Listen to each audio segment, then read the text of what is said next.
जय भीम। जय भीम भाई, जय भीम। बहुत बहुत धन्यवाद। अपनी बात को शुरू करते हुए बहुजन समाज में सभी जाति धर्मों में जन्मे सभी संतों, गुरुओं और महान पुरुषों को नमन करता हूं। सम्मानित साथियों, आज देश के कोने कोने से चल के आए बहुजन समाज के बहादुर योद्धाओं, इस मंच पर उपस्थित आजाद समाज पार्टी भीम आर्मी के सभी सम्मानित नेताओं, हमारे मिशन 78 अधिवक्ता मोर्चा, अनुशासन समिति, भीम आर्मी स्टूडेंट फेडरेशन और किसान मोर्चा, तमाम संगठनों के सम्मानित नेताओं, यहां उपस्थित हमारी माओ बहनों, नौजवान साथियों और मुझसे बड़े उम्र में बड़े सभी सम्मानित साथियों का मैं धन्यवाद करता हूं। आप जानते हो कि मैं आपसे हूं। आप जानते हो कि मैं जो कुछ भी हूं आपसे हूं। मैं कभी आपसे बड़ा नहीं हो सकता। आप मेरे लिए हमेशा वीआईपी हैं।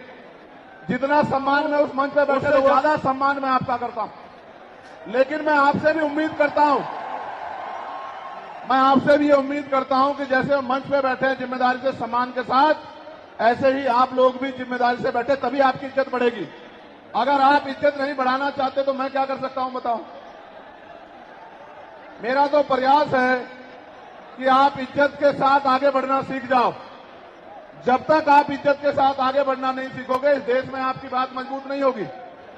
भेड़ बकरियां कभी राज नहीं करते, इतिहास गवाह है।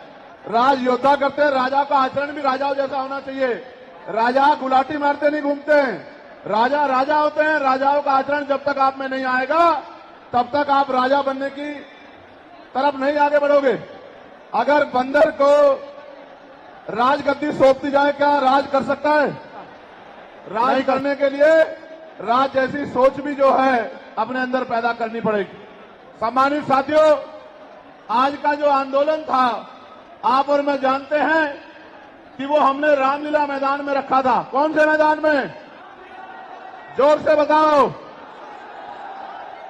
लेकिन रामलीला मैदान के पास एक कार्यक्रम हमारे है जिसको हम लोग चेल्लुम के नाम से जानते हैं। 35-40 हजार की संख्या में वो लोग रोड से निकलते हैं और अपनी जो भी इबादत है उसको पूरा करते हैं। पुलिस प्रशासन का यह मानना था कि भाई पहले से ही वहां व्यवस्था रहेगी, क्योंकि बहुत बड़ा आबादी, एक बहुत बड़ी जनसंख्या निकलेगी।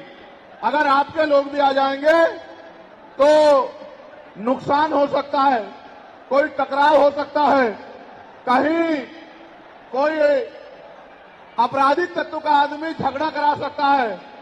तो आप अगर चाहें तो हम आपको परमिशन दे देंगे, लेकिन अगर आप खुद से मन में रखें का काम नहीं और समझदारी। मैंने उनकी बात को सुना और मुझे महसूस हुआ कि हम प्रथम और अंत्य भारतीय हैं। हमारी भी भारत के प्रति उतनी जिम्मेदारी है जितनी कि दूसरे व्यक्ति की है। हम भी अपने देश को आगे बढ़ाना चाहते हैं। देश में भी जो हाशिए पे लोग हैं उनको आगे बढ़ाना चाहते हैं। तो हमें किसी भी तरह के अव्यवस्था में ना जाके अपने प्रोग्राम, मैं जानता हूं कि जितने लोग अंदर हैं उससे 10 गुना लोग बाहर हैं, ग्राउंड में हैं, दिल्ली की सड़कों पे हैं, मैं जानता हूं।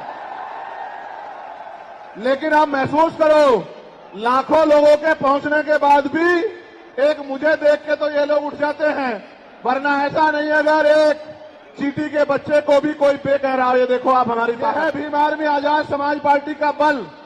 लेकिन मुझे आपसे बहुत सारी बातें करनी है। मैं अभी दूसरे देश में होकर आया। मैं जब दूसरे देश में गया मुझे उम्मीद नहीं थी कि इतना प्यार और सम्मान मिलेगा। आप ये देखो, ऑस्ट्रिया गया तो लगभग 10 देश के लोग आए मिलने के लिए। जब मैं इटली गया तो कम से कम 40 देशों के लोग मिलने के लिए आए। हर आदमी ये कहता था कि भैया मैं अपने राष्ट्र की तरफ से, अपने देश की तरफ से, वहां रहने वाले बहुजन समाज के लोगों की तरफ से पैगाम लेके आया हूं कि भाई चंद्रशेखर आजाद हमारे स्टेट में भी आए, हमारी कंट्री में भी पहुंचे और आके अपनी बात को रखें। मैंने उनको कहा कि मैं आपके बीच भविष्य में आऊंगा, लेकिन अभी 11 तारीख को हमारी रैली है, लाखों लाखों की संख्या में हमारे लोग वहां पहुंचेंगे, तो मुझे पहले उनके बीच पहुंचना है, उसके बाद मैं समय निकाल के आऊंगा। उन्होंने मेरी बात को माना और 3 दिन का कार्यक्रम करके मैं फिर आपके बीच आ गया। जब यहां पहुंचा तो पता लगा परमिशन और इस तरह की व्यवस्थाएं खराब हो रही हैं। फिर मैं धन्यवाद दूंगा हमारी दिल्ली की टीम का, भाई हिमांशु जी का, भाई महेश जी का, उनके सभी साथियों का, जैन साहब का, कसाना जी का, जिन्होंने, समीर भाई का, जिन्होंने दिन रात एक कर दिया और इस परमिशन को करा के, सीपी सिंह जी का कितना बढ़िया प्रोग्राम आप सब लोगों के लिए आयोजित किया। एक बार दोनों हाथ से तालियां बजा के दिल्ली की टीम का स्वागत करें। जब मैं दिल्ली का धन्यवाद कर रहा हूं तो देश भर में जहां से सबसे बड़ी ताकत हमें मिली है, मैं उत्तर प्रदेश की भी पूरी टीम का धन्यवाद करना चाहता हूं, क्योंकि हमारे हर एक आंदोलन में उत्तर प्रदेश अग्रणी रहता है। धन के आधार पर, संख्या के आधार पर उत्तर प्रदेश ने अपनी ताकत का एहसास पूरे देश को कराया है। तो मैं उत्तर प्रदेश के प्रदेश अध्यक्ष का, वहां हमारे राष्ट्रीय कमेटी के सभी साथियों का, जो राष्ट्रीय कोर कमेटी के लोग रहते हैं, प्रदेश के पदाधिकारियों का, जिला विधानसभा के संगठनों का, हमारे भीम आर्मी के प्रदेश अध्यक्ष जी का, सभी साथियों का भी बहुत बहुत धन्यवाद करता हूं। एक बार इनके लिए भी जोरदार ताली हो जाए। उसके बाद मैं और आप सब लोग मिलकर स्वागत करेंगे नगीना लोकसभा के लोगों का, जिन्होंने एक एक वोट डालकर आपकी ताकत को बनाने में आगे स्वागत करें। नगीना के लोगों का, नगीना के लोगों का धन्यवाद कर दूं? बताओ, कर दूं या नहीं कर दूं? बताओ, नगीना के लोगों की इज्जत करते हो नहीं करते हो? बताओ, नगीना के लोगों का सम्मान करोगे नहीं करोगे? बताओ, नगीना तुम्हारे दिल में है या नहीं है? बताओ। तो मैं नगीना के साथियों का भी बहुत बहुत धन्यवाद करता हूं। अब आज के जो आयोजक कमेटी है, मैं उनका भी धन्यवाद करता हूं। अब मैं आपसे आग्रह करूंगा कि मुझे आपसे बहुत जरूरी विषय पे बात करनी है। अगर आप बोलते रहेंगे या कोई भी शोर आएगा तो मेरी बात आप लोगों तक नहीं पहुंच पाएगी, इसलिए मैं आपसे आग्रह करूंगा कि आप शांत हो जाएं। ये जगह कम है, मैं जानता हूं, इस वजह से बार बार अव्यवस्था हो रही है। अगली बार हम जब राष्ट्रीय अधिवेशन करेंगे तो वो इससे बड़े वाले मैदान में, जहां 50,000 लोग बैठ सकते हैं, जो इसके बराबर में है, 15 मार्च को अगला कार्यक्रम हम लोग वहीं करेंगे। सम्मानित साथियों, आज मेरे कंधों पे, आजाद समाज पार्टी के कंधों पे, भीम आर्मी के कंधों पे, बहुजन समाज के लोगों के कंधों पे जिम्मेदारी है। हमारे महापुरुष बना के गए, वो एकता टूटनी नहीं चाहिए किसी भी कीमत पर। ये हमारे लोगों की जिम्मेदारी है।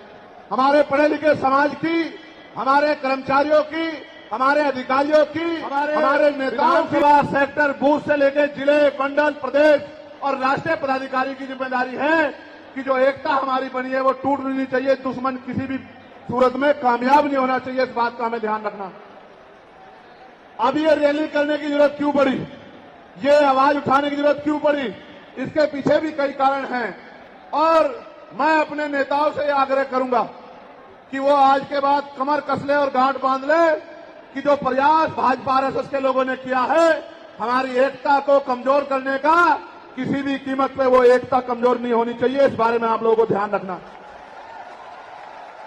इस देश में वो लोग भी शासन सत्ता में हैं जिनकी आबादी लोकतंत्र में मुट्ठी भर है, जिनकी आबादी 85% है, वो इसी साजिशों के कारण, एकजुट न हो पाने के कारण इस देश में गुलामों जैसी जिंदगी जीने के लिए मजबूर हैं। मैं बात कर रहा हूं शेड्यूल कास्ट के लोगों की, मैं बात कर रहा हूं शेड्यूल ट्राइब के लोगों की, मैं बात कर रहा हूं अन्य पिछड़े वर्ग के लोगों की, मैं बात कर रहा हूं मुस्लिम की, जैन की, सिख की, ईसाई की, बौद्ध की, तमाम उन लोगों की जिनको आज भारत में सम्मान की जिंदगी नहीं मिल पा रही। मैं बात कर रहा हूं महिलाओं की, मैं बात कर रहा हूं मजदूरों की, मैं बात कर रहा हूं नौजवानों की। मैं पहले जो विषय है उस पर अपनी बात रखूंगा, फिर मुझे अपने दिल की बात आपको कहनी है। पहला जो विषय हमारा है, जिस पे हम लोग यहाँ इकट्ठा हुए हैं, उस पे हम लोग क्या करने वाले हैं, सरकार से हमारी क्या मांग है, सबसे पहले उस पे मैं अपनी बात रखूंगा। हमारी पहली मांग यह है कि 1931 के बाद इस देश में सभी जाति धर्मों के लोगों की जनगणना नहीं हुई है।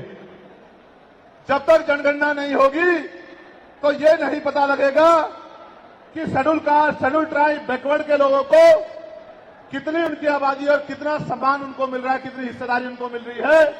तो केंद्र सरकार जल्द से जल्द जातिगत जनगणना कराए।